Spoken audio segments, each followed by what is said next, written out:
the key idea is this. You need to have a doing in the spirit before you have a knowing.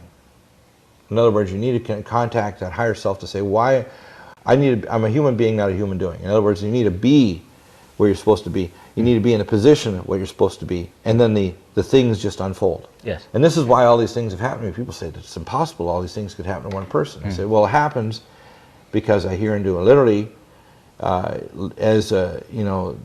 sister of Moses went before the council of the people back in the ancient times and said, are we in error, not only prophets? And the voice of God spoke from the pillar of fire and said, there is not a man on earth, hand to hand, eye to eye, mouth to mouth, does not speak as another man speaks to his brother. That's the kind of relationship I have with God. I literally can talk and hear him instantly like that. Now people need to know, I'm not any better than anyone else, and I am. If you knew my whole history, you'd say, why is this man called to do this? I'm called to do this because I've seen the face of evil. I've seen it not only in myself, I've seen it in others. I have chosen light, not to be a follower of darkness. And I've had numerous opportunities. I've had opportunities to become a very brother, a Knight of Malta, as earlier this year. I've had all kinds of threats. I've had the Pindar come directly to me to say, to be his replacement as the CEO of Earth Inc. and the Druidic Council. And there's a lot of high-level Masons say, well, I haven't even heard of that, because they think they're the ascended ones. They have no idea what they're serving. They have no idea. They need to repent right now, and as I say, if we can pray, and this is something we have to do, and the most powerful thing we have is, I call it forgive. The word forgive means to create. To forgive means we need to pray for George Soros, who's behind the Blackstone Group in 9/11, and the current derivatives crisis that's bringing the world down to a world and regional banks. And trade zones that are going to cause the death of millions and set the groundwork afoot for a pandemic. Because when starvation occurs, the population get weakened, and it's the perfect groundwork or cover for a pandemic, which they've already weaponized. Has that already been released or not released? There are several avenues by which it can happen. Back in, how long ago was it now? It is, it's back in back in about 1995, I was praying, and I was told by the angel that I was supposed to go to Europe. I said, well, where? And the Lord said, you're going to go to Zurich. I said, oh, I don't know anybody in Zurich. So I had some friends that were Canadians that actually were in Halifax, Nova Scotia at the time, and they had gone they'd gone back to Austria, to Lake Constance. And I said, well, I'll contact them, the Santoses. And I said, do you guys know Zurich? Oh yeah, we lived there for a while, we love it. And I said, well, and so I started going through and Googling, checking on things, trying to find out which organization. The Lord said, you're supposed to contact these people here, Human Life International. Because I speak to God literally, and he tells me. I said, so I contacted him. I call this guy, he calls me back from Zurich in a very German accent, and he says, wonderful, we'd love to have you come over and speak to our board. So we arrange tickets, we go and visit our friends in Austria, and we go over to Zurich, and I told them that what I was told, literally told to tell them about was the cybernetic super soldier program, human genetic engineering, and the chimeric monstrosities they're making in underground facilities. And to speak against abortion and euthanasia and selected abortions, which are 93% of the abortions on earth are female. Okay? And so after 2.5 hours of me speaking to a board of scientists, giant boardroom, 24 doctors and scientists, whatever, that are the international board of HLI, they said, now you sit down, doctor, we give you things. And they went in another room and brought this stack, about a foot, of documents. I said, well, what is this? They said, you stay here and give me some more water and whatever. And they lectured to me for 2 hours. And they had documents there of the weaponization of the avian flu, smuggled out of the World Health Organization in Basel. Actual documents, okay, that they had got gene bioengines, and they'd actually resurrected the corpses of people that died of the H1N1 back in 1918. That they were paid for by the Rothschilds. All this, I'm in shock. These guys are telling me this stuff. I'm thinking, why am I in Zurich?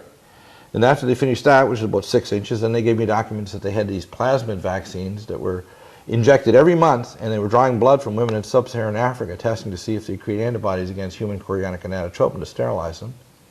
And I had another 4 inches of documents that showed that the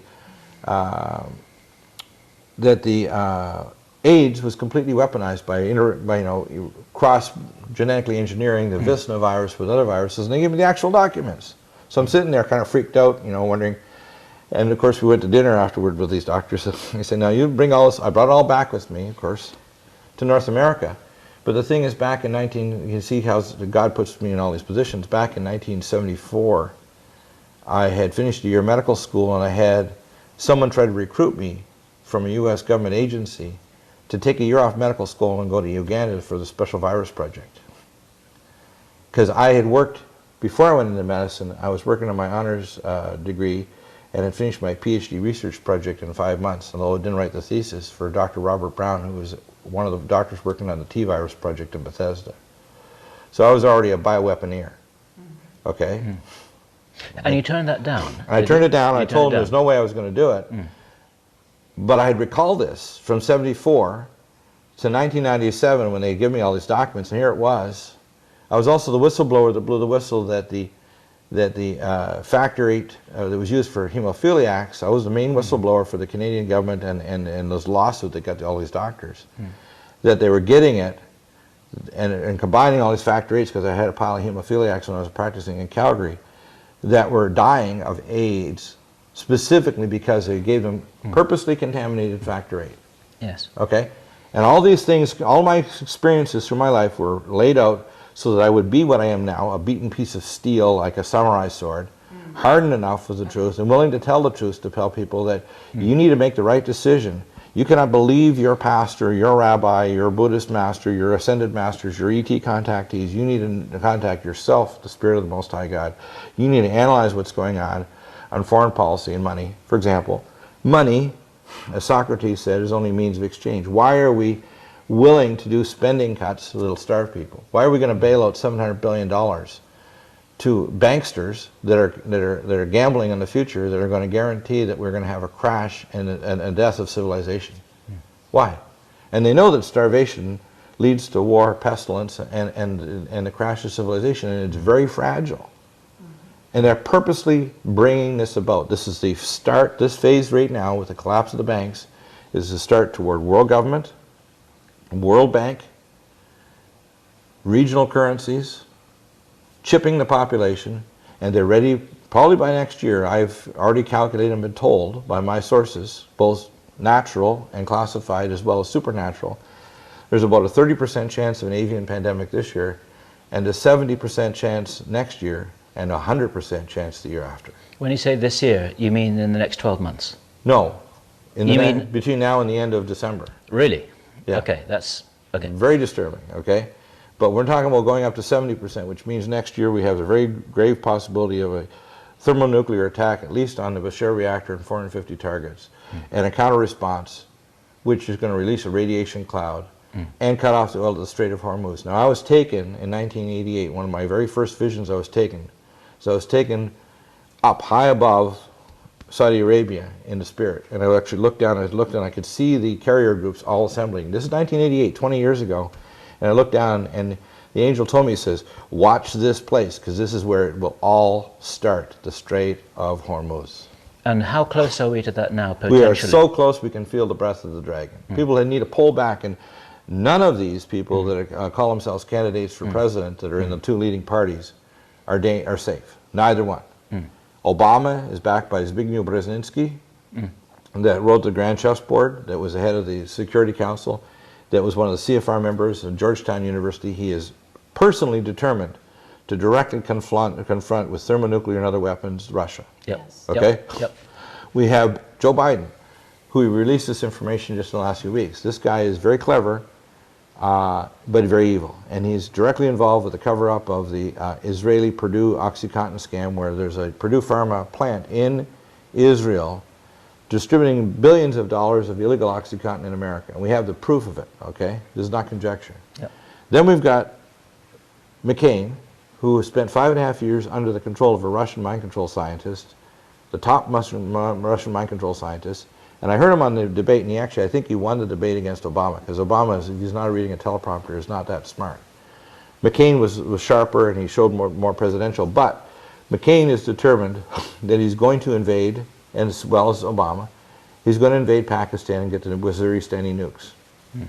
He's going to expand NATO directly on the back doorstep of the Russians. It's going to piss off the Russians, and the Russians have got some very, very nasty weapons. Yeah, and they're pissed off already. And they're very pissed off, and this is and they personally don't want to do this. They'd much rather negotiate and get richer, right? Sure. The Russians are not interested in this, but the people behind the American government, the satanic Luciferian reptilians, they're absolutely determined to bring this agenda toward a final culmination of a thermonuclear war.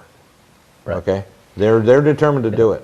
That's with Russia. And they're pulling Russia, as it says in Ezekiel 38 and 39, I shall pull you with hooks in your jaw, O Rosh, chief prince Gog of Meshech, Tubal, and Rosh. And you know what that is? Gog is the name of a Hebrew man.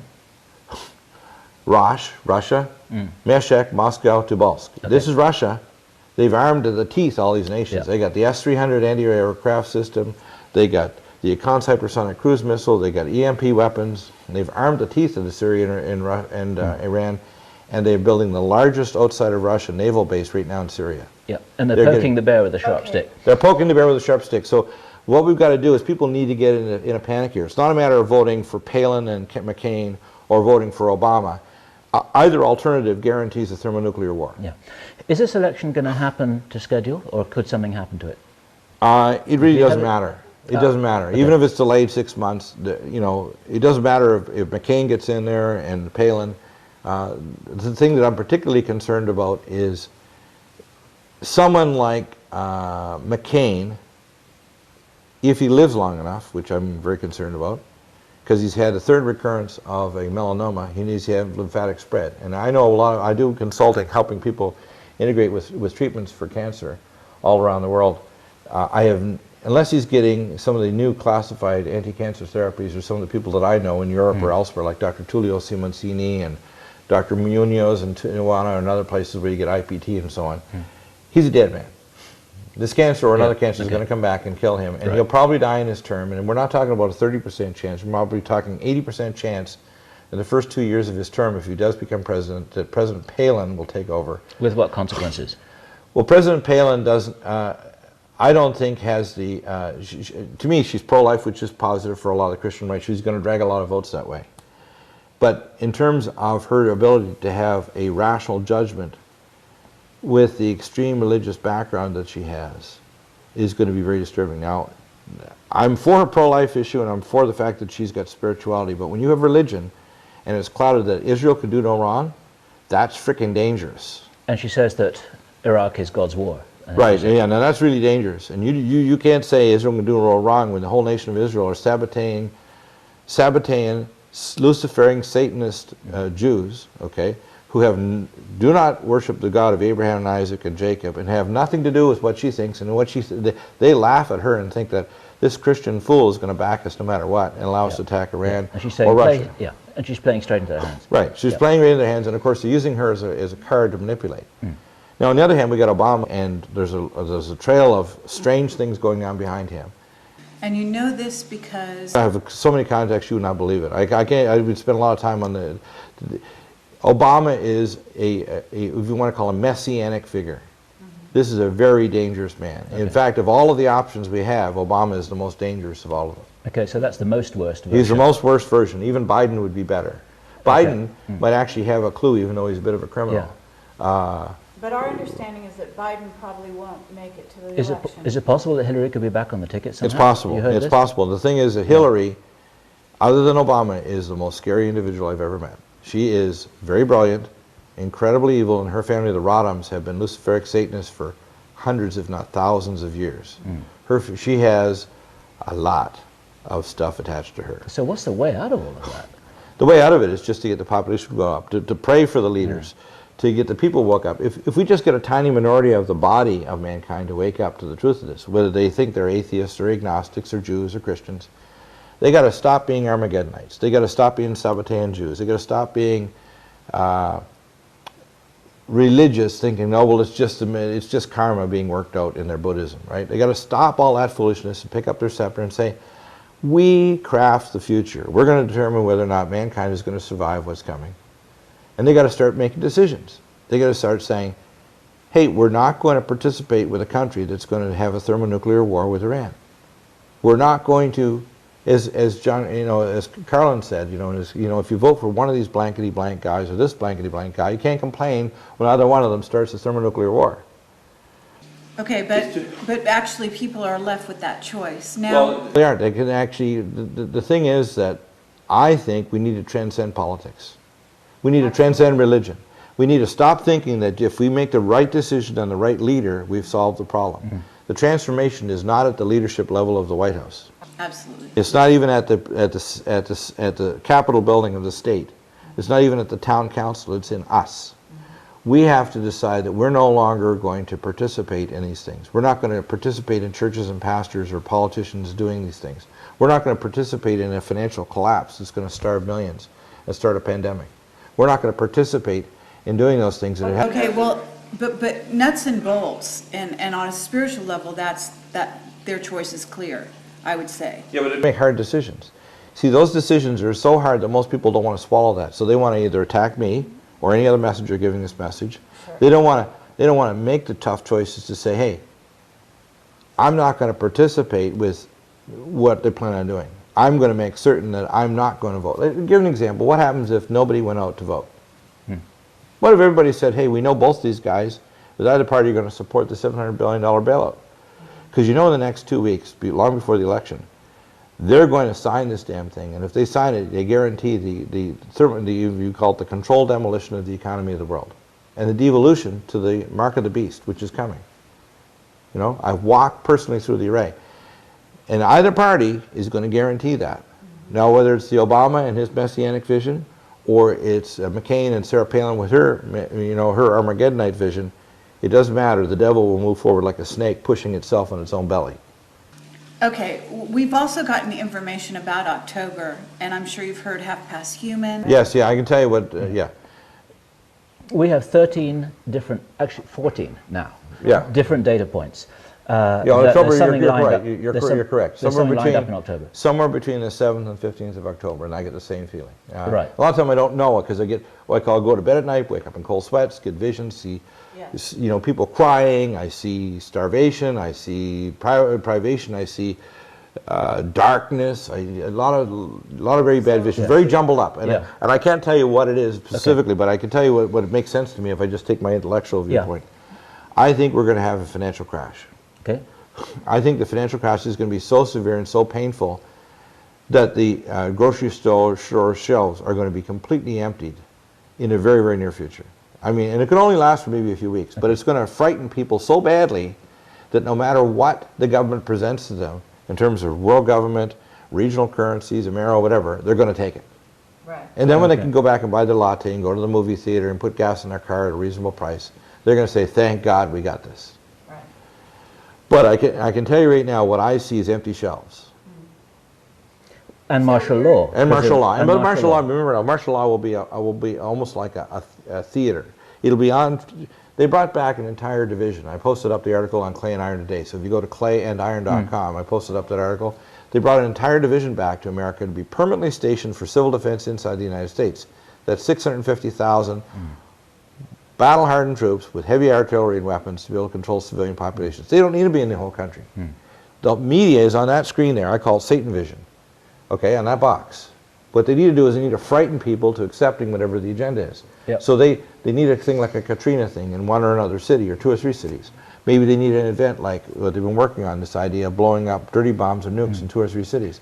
I got the long and the short list. Yeah. On both the long and the short list, and I happen to be living very near to one of those, the very top of both lists is Los Angeles. Yes. They're number 1. I think so too. Chicago, Detroit, those are, all those 3 cities are on both long and short lists, okay? It feels to us that there's a violent event coming up. Yes, there's a very violent event coming up, and I see a financial collapse, and I see, at the very latest, by next year, a thermonuclear explosion in a U.S. city, 1 or more cities, and civil war in America, okay? And then a period of false peace after that, and a period of, and I'm setting up this temple thing and kind of scaring the crap out of the population of the planet. Yeah. And then I see this time period of 1200 literally being marched over. Because remember now, this is a religious ceremony. You see, the Bible isn't just a thing for the Jews or for the Christians. It's a Luciferic ceremony. Yeah. And they're marching through this as a clock, as an anti-type to what they see happening. so that the globalists and the Illuminati use it almost as a religious ceremony to kind of snub the face of the creator of the universe and say, no, we're God. So that's why this timepiece is being marched out on Israel. Okay? And when people grasp that, and the reason why I'm calling out today, because I don't know who he is, but there's another witness. Okay? He's a witness of Yehuda, the witness of Judah. He's a Torah Jew who does know this. And the greatest prophecy that was ever given by Yeshua HaMashiach was a prodigal son.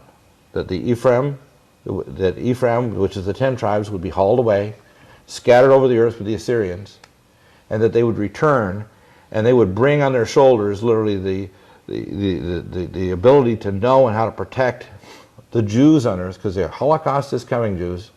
You got to know that there is a Holocaust coming to kill every Jew on earth, Sabbatean and non. And the reason is they have to expunge the earth of any knowledge of a creator God. It doesn't matter if you're a Buddhist or you're a native Hopi or whatever, they've got to get rid of them because there's a portion of truth that was given specifically by the creator to the Jews that other peoples did not receive in fullness. Just like there's the Bible code in the Bible. Why is that code in the Bible? Why is it not in some Hopi things or some tablets from some other civilization? It was there because it was set up as an object lesson to ask of the entirety of mankind, how will you deal with Israel? How will you deal with it? As it says in Jeremiah, you know, there'll be a fire pot burning all the nations around it. They're literally setting a detonator to blow up the earth. And they have weapons that can. And they got antimatter weapons that can turn the earth into a shards like you know, like one of these planets that died, you know, in the ancient conflicts that they talk about. That was destroyed and created the asteroid belt between Mars and Earth. Yeah. Okay? Oh, yeah. They have those weapons now. They have things that you just can't imagine that could be done. That could blow the earth literally into tiny fragments. Okay? But whether we'll survive is not a geopolitical thing of who we vote for, or whether or not we're going to kind of will our minds like the, you know, some of the people figure if we just will it, it's all going to happen. It's going to require some painful decisions on our part to say, hey, we're going to march on every city capital of every city. We're going to march in every church to throw down their dogma, which is they am God. They're not God. They have to hear the voice of the Creator, whatever religion they are, whatever spirituality, whatever agnosticism. If they don't, they're not going to survive because this earth is marked for judgment. It's the end of the road. And if they don't turn back now, and that means all those ones who are called as prophets of every race and tongue and people, you need to come out as a grand chorus and sing the song as it says in the Bible, the Song of Moses. You need to sing the song of humanity that is a spiritual body that knows these things. They intuitively know it. When I talked to John Boncourt, whose name was Splitting the Sky, there was a Mohawk prophecy given, and he said this on air just this week. He said there was a prophecy given, you know, untold centuries ago, that a great, you know, a young Mohawk would come and give a prophetic warning to the peoples of earth. Well, he has better than any other person, better than Phil Berg or anyone else that I've heard, put the financial trail of blood money behind 9/11 together. People need to grasp this, that if they, here's mine, that if we don't get back in touch with spirit instead of religion, we're going to all die killing each other for religion and for different financial agendas, or we're going to save the planet because of carbon dioxide, which is a lie. You know, we're polluting ourselves to death, so we won't even be able to reproduce 2 generations from now. And it's all by design. It's designed that even if we didn't have a pestilence or a nuclear war or whatever, that life on this planet is soon going to die. We're a dying planet. And if you're visiting here as an archaeologist from another distant time and another space to visit Earth, you'd say, these people are suicidal. They killed their prophets, just like it says in the Bible, you know, between the brazen laver and the Holy of Holies. I'm called to speak as Moses and as Elijah to blow the trumpet, which I've done on my show. And God has given me a voice to speak to them and warn them. We are at the time of the end. That's why my other website's called Clay and Iron. They need to know, come out of Babylon, which means come out of confusion, come out of religion, come back in relationship, stop believing lies. And the first lie is what you are. You're not a biological machine. You're not an advanced piece of slime that's evolved. You're an infinite being that has the right to choose to have life and to live it abundantly for thousands of years, literally, you know, and have contact with advanced civilizations and to survive and to thrive. But if you don't choose life today, just like Moses when he set the peoples between Mount Ebal and Mount Gerizim, we as a civilization will die. Okay. Now, stepping back into the Black Ops world, you will know that we've been contacted by time-traveling future humans with a message. Right. And it'd be interesting to hear your take on this, but our understanding is that there are alternative timelines. Not all of them are catastrophic. Right, We I know do that. Yeah, have that's right. do have choices. Sure we do. It's not a done deal. Oh, okay, absolutely. And what do you know of those contacts, those messages, and what opportunities we have, and how those messages have been acted upon by the people who've received them? Firstly, the way I'd answer that is that the universe is stranger than even they can imagine. In other words, when you're dealing with people, let's say that we posit that there are alternative timelines and these people have traveled back from multiple timelines. If we think of I call it the universe as a one-I voice. In other words, there's a unification of all that is, because what the universe is not energy portrayed through advanced equations in a cybernetic world. It is literally the passage of spirit through a montage of images. And when you start to understand that, there is only one. In other words, there's not maybe multiple possible futures, but there's only one real future. Okay. Okay? Right. But we do have a choice, because I say we forgive. We actually are creating whichever timeline we're going to get, whichever rail we're going to get on. Yeah. Otherwise, it would be purposeless to even have human beings, because we'd just be automatons, because the future is already set in stone, and whatever's going to happen would happen. Exactly. Yep. And we aren't. We are actually in the image of the Creator. Yes. We are actually if you want to call it, the incarnation of the I Am that said, let there be light in the universe, as human beings in this world. And there's other beings of other types that are across the cosmos that are incarnations of the same I Am.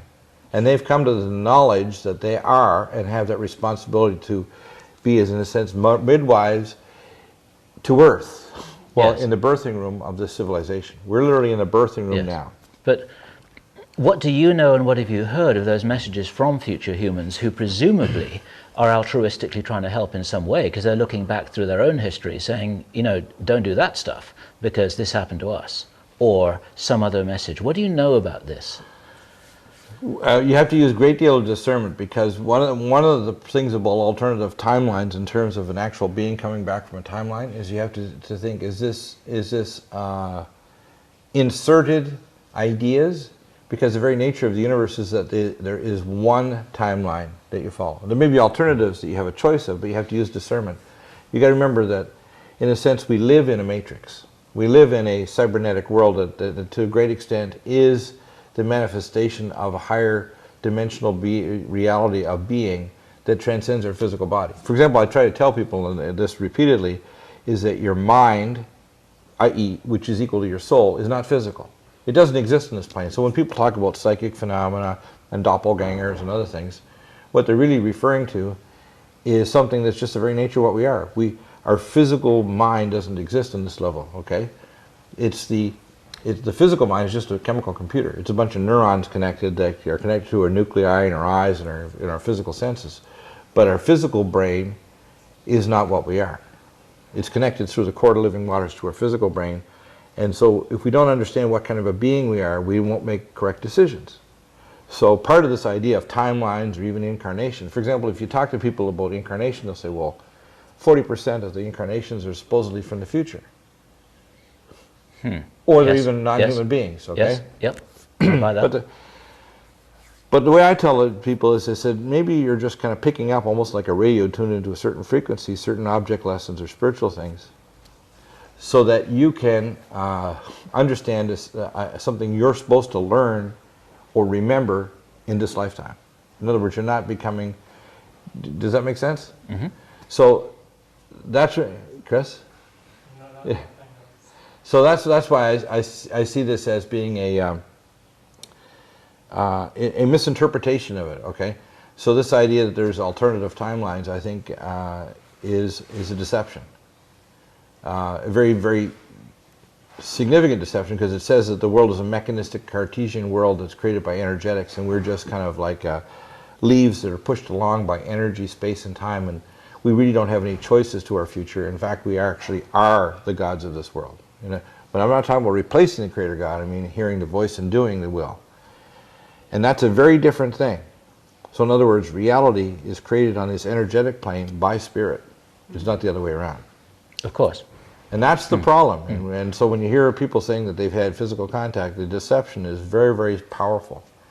We're right here now with mankind, as they said in the eschaton, that transcends time and space, to make a decision for life. Whether this civilization is going to survive what's coming or it's going to be annihilated. And we're very close to that. And we can see the object list of Israel is the final crux. And just look at the foreign policy. Look at the financial policy. Look at all of these things. The two groups that are running the world right now, that are running, literally driving it into the ground, are the Teutonic Knights, the Hanseatic League, right, that believe that they're bloodline descendants of Yeshua HaMashiach, and all the kings and queens of Europe and all the czars of Russia, the Caesars, believe they're bloodline descendants of Jesus Christ and King David. Why? It's bizarre. Why? But it's the truth. You can talk to Jordan Maxwell and others and find it out, and Michael Tessari and others. Why would that be? And then the other group are the Sabbateans, right? The Sabbateans that are basically Satanists. These are, and they'll say, even though they're, they'll say, well, we're communist Israelis because they had the Russians there at the inception of the Israeli state. They're not. They believe they're God.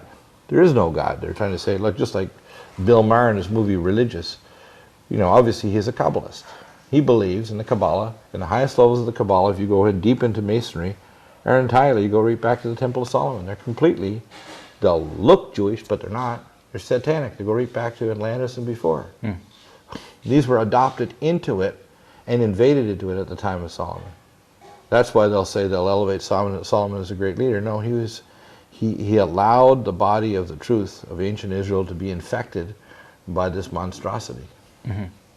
Going back to what you were saying about the reality or otherwise of these alternative timelines, what I hear you saying is it's almost like an intellectual trick, because it doesn't really count, because Right. what's in front of us is what's in front of us, and that's our real responsibility. Right. And anything else is it's almost like it's not relevant whether it's, in inverted commas, real or not, because it depends what you mean by real. Right. And the also really real situation is here and now. Exactly. And, yeah. And also might that's give you the a false, only thing that matters. it might give you Yeah. a false decision tree to base your ideas on, and therefore steer you in a direction of wasting intention, which I is the first understand. thing, Yep. wasting action, and wasting effort. For example, people think there's going to be a difference if we elect McCain, Palin, or Obama, Biden. I don't think it makes a difference. It might make a difference if you had somebody like Cynthia McKinney or Chuck Baldwin, but how likely are they to be elected president? Yeah, it's not going to happen. Not going to happen. Yeah. And the problem with Cynthia McKinney is a black woman. She's brilliant. She's tough. She's calling for a 9/11 investigation. This woman would make an absolutely amazing president. Okay? But how likely is it for her to get in there? And the problem is they also may come with a baggage, with what we call environmental baggage, which is we've got to reduce the world's oxygen, carbon dioxide output. That's crazy. It's not science, okay? I was an oceanographer. I did work with Greenpeace. The carbon dioxide is what makes the plants, including the phytoplankton in the upper 10 meters of the benthic layer of the oceans, produce all the oxygen. And our oxygen level now is down from what it was in ancient, Mesozoic era, from 30% down to what it is now. So, I think what it is has to stop. We have to stop looking for an external Messiah, where all these so-called great religions, like for example, Mr. Ahmadinejad thinks he's going to see the Imam Mahdi, or the Christians think they're going to see a Messiah come in the clouds, where there's, which is ridiculous. And there are a bunch of people who think the ETs will save us. Right, they think the ETs, and you see this ET save us stuff is crazy stuff too. The fact is, what's going to save us is us. It's like the inverse of Pogo's statement there, I've seen the enemy and the enemy is us. I've seen the Messiah and the Messiah is us. Very good. I hope it kind of gets people to kind of drop their old paradigms. I hope I gets them to like Marshall McLuhan, tune in and drop out. In other words, drop out of false lies, whether it's politics or religion or thinking these other things are a solution. Become personally responsible. Become public and interact with other people. Don't think that by default, if you don't say anything about it, you're not responsible for the death of 15 to 32 million Iranians and a radiation cloud that circulates the planet and destroys your own health. the sins of omission are greater than the sins of commission. Yes, and it's all And the sins of silence are greater than the sins of action. Yes, I second that. Yeah. And this is where we ask for everyone to take part. And it's all got something to do with you. Right, absolutely. I hope it transforms some hearts, as Yeshua HaMashiach, Jesus said, that the message of the kingdom is now, which means it's now as soon as you tend to Shema, to hear and do the will of the Creator God of the universe, and not to think that you can set external commandments and create a peace on earth. What you'll do is you'll create pieces of earth. Yeah, I got it. Yeah. Is there any final soundbite is there anything that you haven't said that you want to leave these people with right now? Because this is the chance. Well, what I would say is, firstly, prepare for a series of spasms and disasters. When Be you mean prepared. prepare, you mean physically, practically, logistically prepare? Spiritually prepare first, but physically prepare. Have your food and water. Have your civil defense. We have a whole series of civil defense things. I'm actually working with Gordon Peterson in Homeland Security to stop aircraft bringing in pandemic viruses. Prepare to have things to protect yourself from pandemic avian flu, which we have on our website, NutriMedical. Prepare yourself to be home quarantined for anywhere from 6 weeks to 2 months or more. Anywhere Be in the prepared world for or here in America? Anywhere on the planet. Be prepared for food shortages on a massive scale, starting as early as this fall. Be prepared to know how to have, in other words, I don't tell people to join the militia. I tell people to start shooting clubs. I believe that we need to exert our Second Amendment right, not so that we can go and start shooting fellow Americans, but we can protect ourselves if things get out of hand. I worked with federal agents at the Federal Center in Denver, and they did simulations and actually were stockpiling pallets of gold bullion, gold coins, and bales of heroin to interact with gangs that between 4 and 12 days after a state of national civil emergency like nuclear war, they could trade with the gangs that would control every city. When was that bill that you encountered that? That was in 1997. But that's all still in force? Oh yeah, all those things. Their COG, which was set up by George Bush Sr., it even made it even more serious. So that COG plan and all those things have been done going back, like over grades, going back since Eisenhower. Okay. They've been doing this for a long time, and it's not just in America. You have to understand these plans are replicated in one form or another in Canada, in Britain, in Australia, in African nations, in China. They have policies. There's over 4,000 underground facilities around the world alone, and in America, 2 giant facilities besides the little ones that are 1.5 to 4 miles down. I mean, they've been going crazy, and most of the illegal money is drug money coming from illegal sale of heroin and cocaine, OxyContin, ecstasy, etc. $750 billion into weird projects. Yeah. And again, they're addicted to this. They're addicted to money that doesn't under the scrutiny of the Congress or Senate. And I don't think, if either party is elected, they're going to steer us away from this. We have to get away from thinking the political system is going to solve this. It's not. Or the religious. You know, a lot of people think if they just go and pray a whole lot in church, whatever church they belong to, they're crazy. Yep. They need to start taking action. We mean action to the street, to their neighbors, and they need to say, hey, I don't want to participate in the winding down of civilization. Yep. Because they need to see that this is the first stage here. This is the devolution of the economy. And the next stage after the devolution of the economy and release of a pandemic or martial law, and it won't just be in America, is the hard chipping of the population, forced vaccination, pandemic, and the hard kill is going to start. And I'm talking about hard kill, where they're going to kind of kill 90% of human beings on the planet, with either pandemics, injected viruses, lethal weapon systems, or whatever, starvation, just because of economic chaos. And people say, oh no, they wouldn't do that. I have contacts inside the Canadian and U.S. government that have said if there was a total breakdown of society for 30 days, half the population of Canada and the same in the States would be dead from violence. Not from a pandemic, from violence. Yep. People will do it themselves. Yeah, the violence will be, like, just take a city, like, let's say you hit a city like Los Angeles and took out 20 blocks with a 10 kiloton nuclear weapon with a population kill, let's say 200,000. And California devolved into a state where there's no trucks going anywhere with any food. And this is a place where it's a breadbasket. This state would be a seething cauldron of death, and half the population would probably be dead within 30 days, just because of the roving gangs shooting each other out and trying to grab food that was left and getting trucks and whatever. Right. Yep. It would be insane. Sure. Okay. You made So- Road Warrior look like a party, and people say, oh no, it couldn't get that bad. I said, the guys that told me were special forces that worked at the Federal Center that told me this, and they shocked me back in '97 when they told me this stuff. Yeah. And all of this is being modeled as well. Yeah, so I going tell right back to people where we they started. got to start preparing for disaster.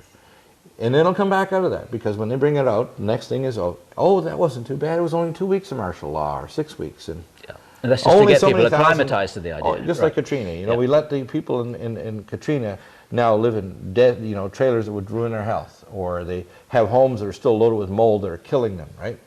Or we let them federalize parts of the country that's totally against the Constitution, right? They're still federalized. The city of Detroit's federalized, the city of New Orleans. This is a violation of federal and state law. What are they doing? They're eventually going to federalize the whole country, because they've been grade by grade running martial law and admiralty law parallel with the Constitution. Eventually they're just going to get rid of that, in George Bush Jr.'s terms, that GD piece of paper. They're just going to throw it away and say, guess what, guys? We got enough executive orders, we got enough Blackwater Security Worldwide, which are the Rothschilds' private army, right? And we're going to take you on. Yeah. Okay? So people need to grasp that. And if they need to be prepared for things, they need to be able to stand up. And if they don't stand up, well, Is it possible that some of the white hats in intel and military will stand up themselves? they are already. I've already got contacts that have told me, like William Fallon, it was public. He said, not on my watch will you start a war against Iran. They fired him. Yep. They put 2 people of Jewish descent in there that are willing to take orders, that are willing to attack Iran. Sure. Twice in the last year and a half, the Israelis tried to go downtown. The last time was around June 24th, when the American government allowed 100 Israeli jets to do air maneuvers on a war game over Iraqi airspace, and the Russians detected it with their satellite-based imaging, and started to scramble transfer codes for the launch codes for their submarine-launched nuclear missiles and their bear bombers heading toward North America. People don't know, we were moments away from a thermonuclear We heard about exchange that. We heard about in that. June. I mean, most people say, that's oh, right. that doesn't happen. You people are crazy. I said, well, I got contacts. I went Yep. back weeks later and verified it from my sources. Yep. And so people say, oh, that can't happen. You've just got a really good imagination. I said, I wish. I mean, this is a damned nightmare. Yeah. And it's really happening. But I'm brave enough to say it because I know there's no alternative. If I don't speak out against this, you can't move far enough away. You can't move to the South Island of New Zealand and think you're going to be safe for Paraguay. There's nowhere on this planet you can move away from this without it eventually taking you if you don't stand up to this evil. So if I have any messages, prepare for disaster. Speak out now, because you're going to be silenced very shortly. And believe me, they won't be able to silence your blood-curdling screams if you're hauled away in a black op truck in the middle of the night, or a rail car with the shackles grinding into your ankles and your wrists as you're screaming because you know you're going away to the death chambers. Okay? Because it really is getting prepared. They're getting prepared. They've been shipped in the plastic coffins. They got the rail cars. They got the incineration stations already. They got everything ready. And people say, oh, it doesn't exist. I say, well, my condolences to you, because if you want to attack me and say that I'm a crackerjack because I give all these spiritual and other things, you're going to suffer and then you're going to die. And you're not just going to die a physical death, you're going to die a spiritual death. Yeah. Yeah. And one of the reasons why you die a spiritual death is because you never stood up when you could have done. Right. The greatest sins are the sins of silence in the face of evil. Yes, we second that. Absolutely. We second Yeah. that. Okay, we second that. Yeah. Thank you very much. Yeah. Bill, thank you so much.